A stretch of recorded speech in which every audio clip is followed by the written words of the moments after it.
What's up mga boss? Ito po tayo, mag-a-assemble po tayo ng ating gulong na 315 ATR 22.5. At dito nga po mga boss, sisimulan po natin yung una nating gulong. At ito nga po mga boss, nilalagay nga po natin ng kanyang kalam.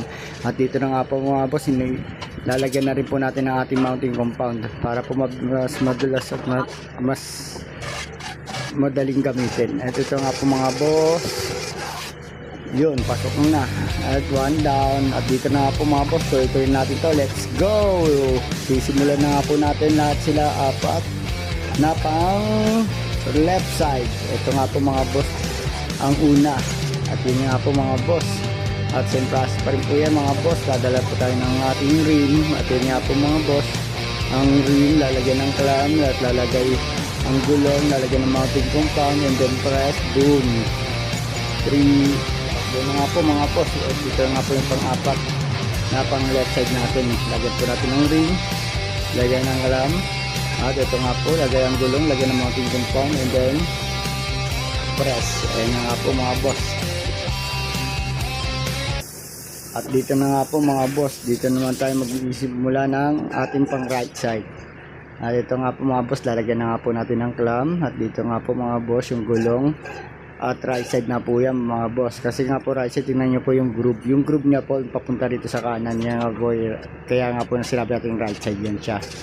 At dito na nga po mga boss, pinabit na nga natin, let's go. Fast forward na naman po tayo dito mga boss, one down. Ito na nga po pangalawa, lalagyan na nga po natin yung pangalawa, lagyan ng mounting compound, and then press, tulak, ikot, next, pangatlo.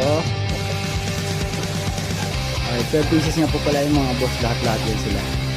Pang-apat, ito nga po mga boss, pang-apat.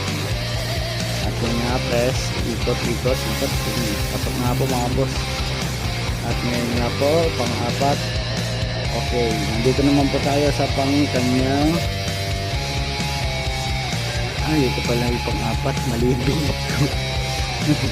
pang-apat mga boss. Ayan nga po, susunod po natin yung mga pang-agents niya. 12 pieces po kasi lahat yan.